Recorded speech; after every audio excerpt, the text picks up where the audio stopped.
안녕하세요. 범블한목토파입니다. 구독과 좋아요, 알림 설정, 회원가입 부탁드리겠습니다. 서울 월세 비중이 사상 최고 1분기 65%까지 치솟아 올랐습니다. 기존 50% 선에서 껑충 뛰어서 이제 완전히 70%를 향해서 가고 있는 65% 수준. 이렇게 되면 거의 이제 전세 시대는 점으로 간다라고 말씀을 드릴 수가 있겠죠.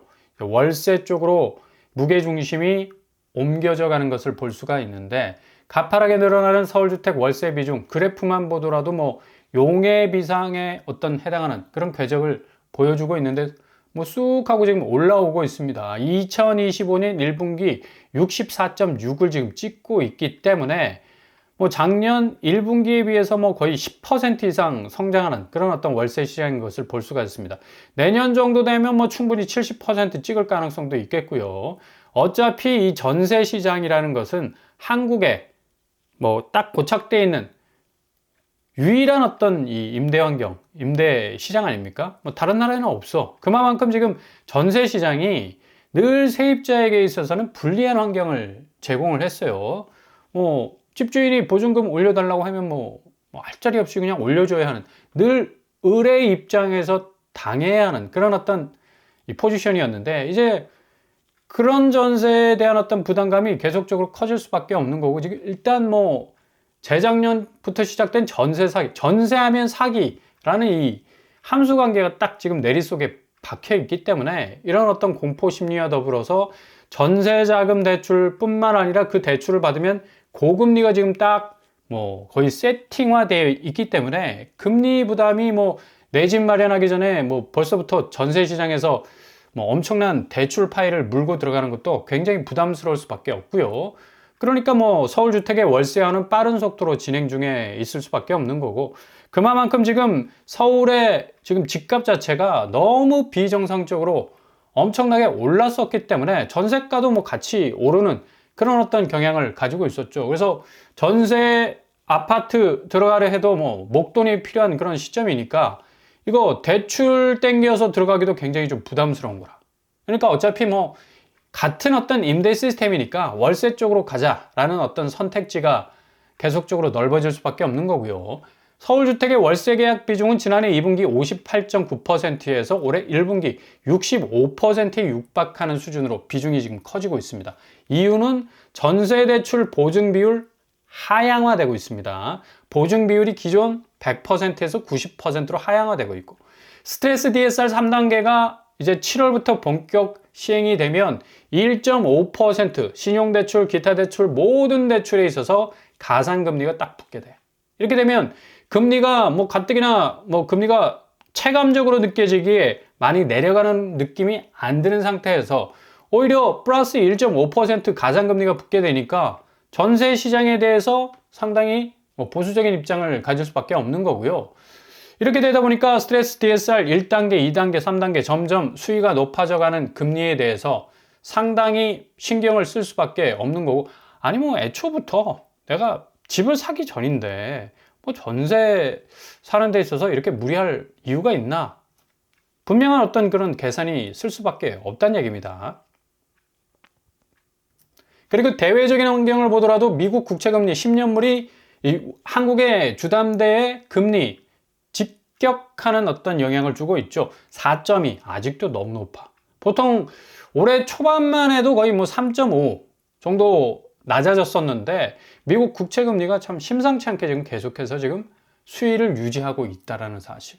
결국에 가서는 지금 관세 정책이 불안정하다 보니까 미국 물가 자체에 대한 불안 요소, 인플레 우려가 커질 수밖에 없는 거고요. 지금 미국이 미국 국채 찍어가지고 부채 36조 1000억 달러, 거의 5경 이상의 부채를 감당하기 위해서 이런 전략을 썼었는데, 오히려 미국 국채가 폭락을 해버렸어. 그러니까 미국 브랜드 이미지에 대한 신뢰도가 떨어질 수밖에 없었다는 얘기죠.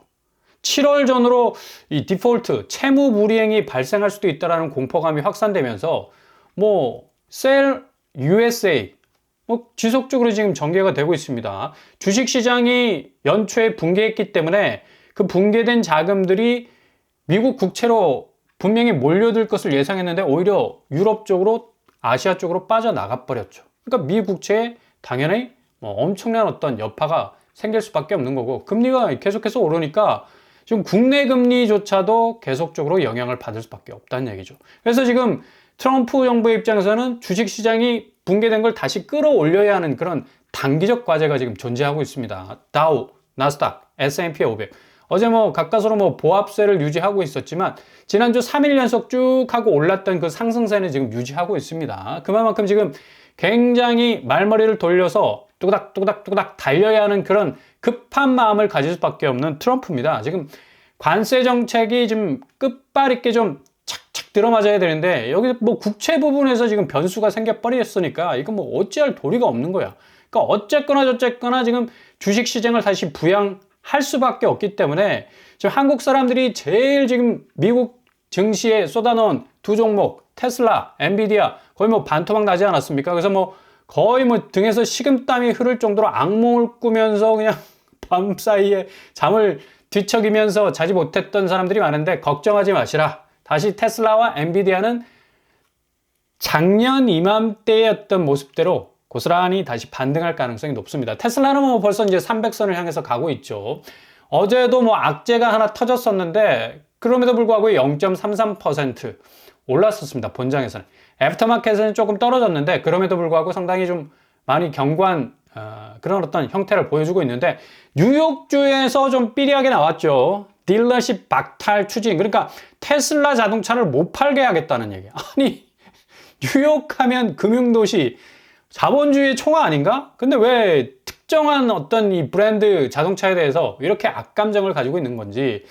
아무튼 뉴욕주가 상당히 정치적인 어떤 이 컬러가 달라서 이 공화당에 대해서 좀 부정적인 입장을 좀 취하고 있죠. 그래서 테슬라에 대한 어떤 엄청난 악재가 어제 터졌음에도 불구하고 테슬라가 0.33% 올랐다는 건 그만큼 앞으로 테슬라의 이 기술력, 테크놀로지에서부터 또 어떤 경영 능력까지도 다시 탄력성을 회복하지 않을까라는 전망이 지금 내심 자리 잡고 있기 때문입니다. 서학개미들이 이런 틈을 이용해서 저점에 우리가 한번 잡아보자 이래가지고 테슬라를 올 들어 4조 이상을 샀습니다. 거의 반토막 난 지금 주가를 지금 붙잡고 흔들어대고 있는데 주가가 하락할수록 더 공격적 매수를 이어갔다는 얘기예요. 근데 이거 조심하셔야 된다는 얘기예요. 아파트 시장의 영끌하고 좀 비슷합니다. 주식시장을 한번 붕괴되면 이게 좀처럼 올라오기가 힘들어. 1월 달에 미국 주식이 나락가기 시작하면서 지금 거의 4월, 5월, 거의 6개월 이상이 지금 거의 저점에서 지금 이동하고 있지 않습니까? 그러니까 이 저점을 노리기 위해서 들어간 건데, 아무튼 테슬라를 잡았다면, 테슬라는 그래도 어느 정도 회복 조짐이 있기 때문에 한번 기대를 해보는 것도 좋을 것 같고요. 아무튼 우리나라 사람들은 테슬라 사랑이 엄청 어마무시한 정도니까 월별 순매수 규모만 해도 4월 달에 7,831억 조금 주가가 반토막되면서 많이 떨어진 것 같아도 3월 달에는 제일 많이 떨어졌었는데 1조 4천억이 나섰어. 어마무시하죠. 아무튼 미 자율주행 규제 완화 방침에 따라서 장중 9%대 급등을 한 지난주에 어떤 궤적을 고스란히 이어갈 것으로도 보이고 정치적인 어떤 역할, 일론 머스크 5월 달에는 접는다고 공식적으로 밝혔습니다. 71% 감소한 전기차 수익. 어쩔 건데. 어찌할 도리가 없잖아. 아무리 천하의 일론 머스크라고 하더라도 아니 자기 자산이 눈앞에서 천조가 날아가 버리 아니 천조국에서 천조가 날아가 버리면 어떻게 하자는 얘기야. 그만큼 지금 일론 머스크가 거의 공황 상태에 빠진 거라 할 수가 있는데 깨끗하게 5월 달에는 이 정치적인 어떤 이 룰을 좀 롤을 접어버리고 전면적으로 CEO의 어떤 이 직무에 복귀할 가능성이 아주 높아 보입니다. 첨단 기술 의료 쪽으로도 계속적으로 진행이 되고 있고 테슬라가 개발하는 수술 로봇 부분도 엄청난 어떤 여파를 줄 것으로 예상이 돼서 상당 부분 고점을 회복할 가능성이 많고요. 엔비디아가 어제 마이너스 2.5% 떨어졌죠. 지금 계속적으로 이 미국에서 생산한 엔비디아를 중국 쪽으로 진입 못하게 하는 이 수출 블로킹이 쳐져 있기 때문에 엔비디아 입장에서는 상당히 곤혹스러울 수밖에 없고 어제 또 악재가 터졌죠.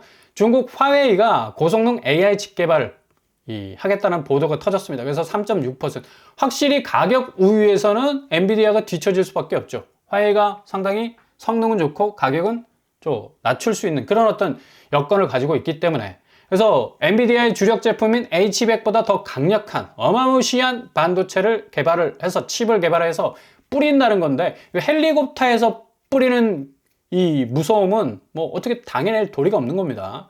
그러니까 저가로 양산해서 쳐들어오는 거는 아무리 방백을 세워도 이게 우회적으로 흘러 들어올 수밖에 없기 때문에 뭐 트럼프 입장에서는 굉장히 좀 우려가 되는 부분이 많을 수밖에 없는 거고, 미국이 계속적으로 이 반도체 부분에 대해서 중국에 대한 어떤 공세 추이를 늦추지 않았음에도 불구하고 화웨이가 아주 뭐 단단하게 지금 버텨나가고 있는 것만 봐도 뭐 중국이 어금니를 꽉 깨물고 엄청나게 저항하는 듯한 그런 모습을 볼 수가 있습니다.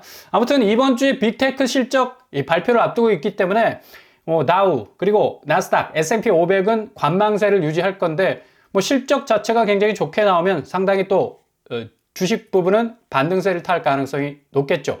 잔슨왕이 뭐 답답한 나머지 뭐 일본과 이제 손을 잡아야 될 그런 수순이고, 중국과 지금 어쩔 수 없이 결별해야 하는 그런 어떤 입장이니까 이시바를 만났죠. 총리 이시바를 만나서 AR 로봇 협력을 논의를 하고 있는데, 아무튼 이런 미국 증시의 분위기는 코스피에 고스란히 지금 전가가 될 수밖에 없는 건데, 코스피가 문제는 이런 호재를 좀 제대로 떠안아서 2배, 3배 좀 치고 나가야 되는데, 호재는 비껴가고 악재는 뭐 부둥켜, 아니 악재는 부둥켜 하면 안 되잖아.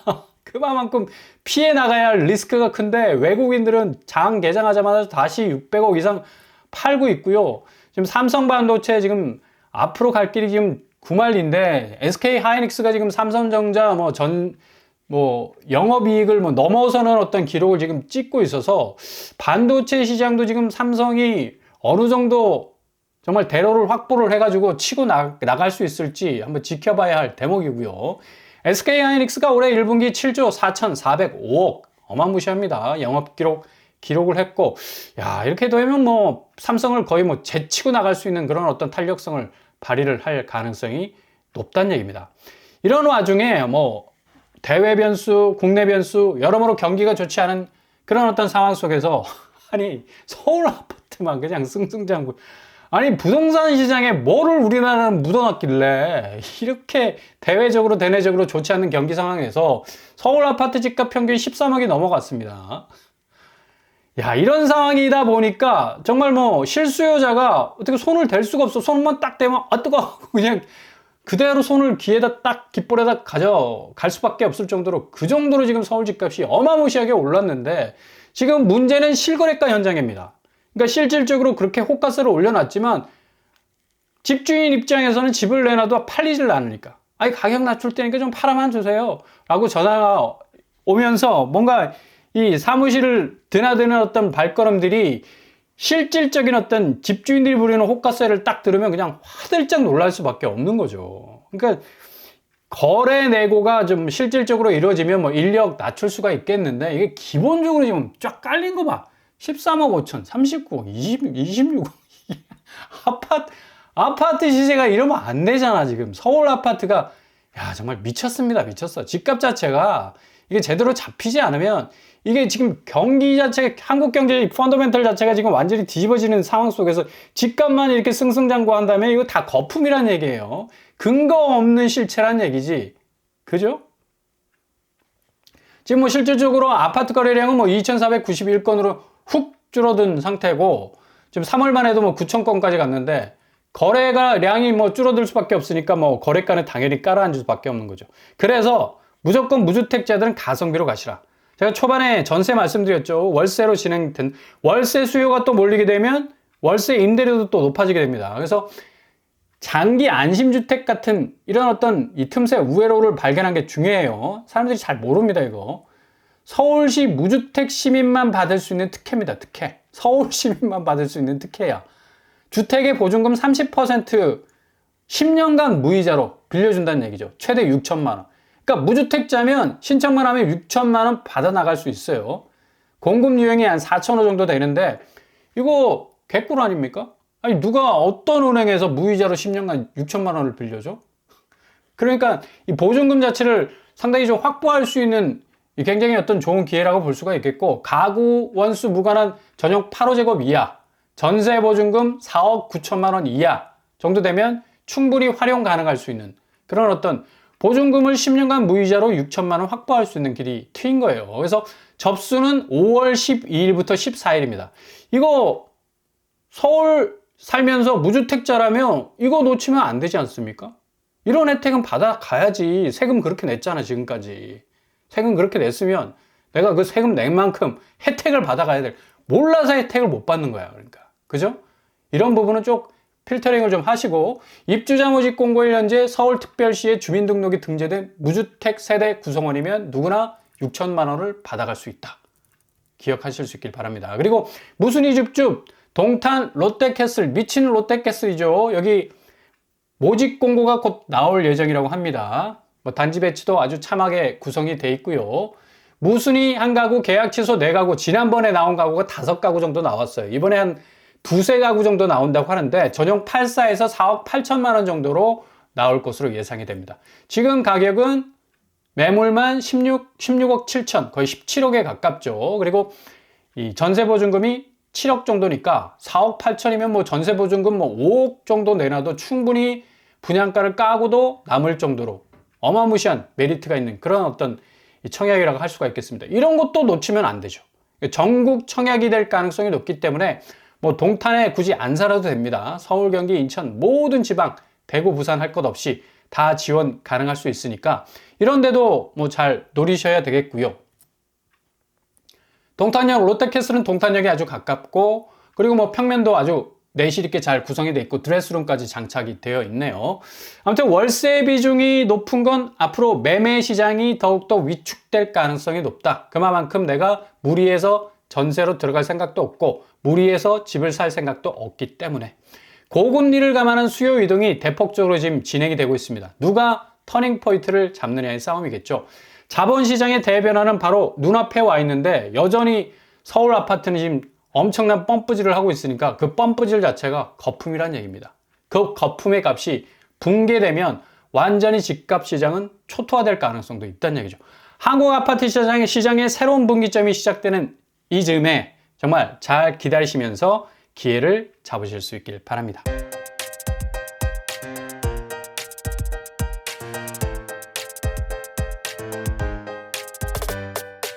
오늘의 부동산 캐릭터처. 지금 금리 시장이 상당 부분 좀 불안한 요소를 가지고 있고요. 지금 전세가 월세로 계속해서 가속화되고 있는 이유는 그만큼 자금에 대한 부담이 높아서입니다. 하물며 매매 시장 어떻겠어요? 지금 뭐 서울 아파트 평균가가 13억이라는데 누가 집을 쉽사리 살 수가 있겠습니까? 아무튼 구축이 엄청나게 정상적 궤적으로 내려올 때까지 잘 기다리실 수 있길 바랍니다. 단기적으로 집값이 대조정기를 맞이할 겁니다. 잘 기다리시면 아주 큰 기회 붙들게 될 겁니다. 오늘도 응원합니다. 항상 여러분의 길이 꽃길만 되실 수 있길 바랍니다. 자, 오늘 뻔뻔한 복독과 마치겠습니다. 구독과 좋아요 부탁드립니다. 감사합니다.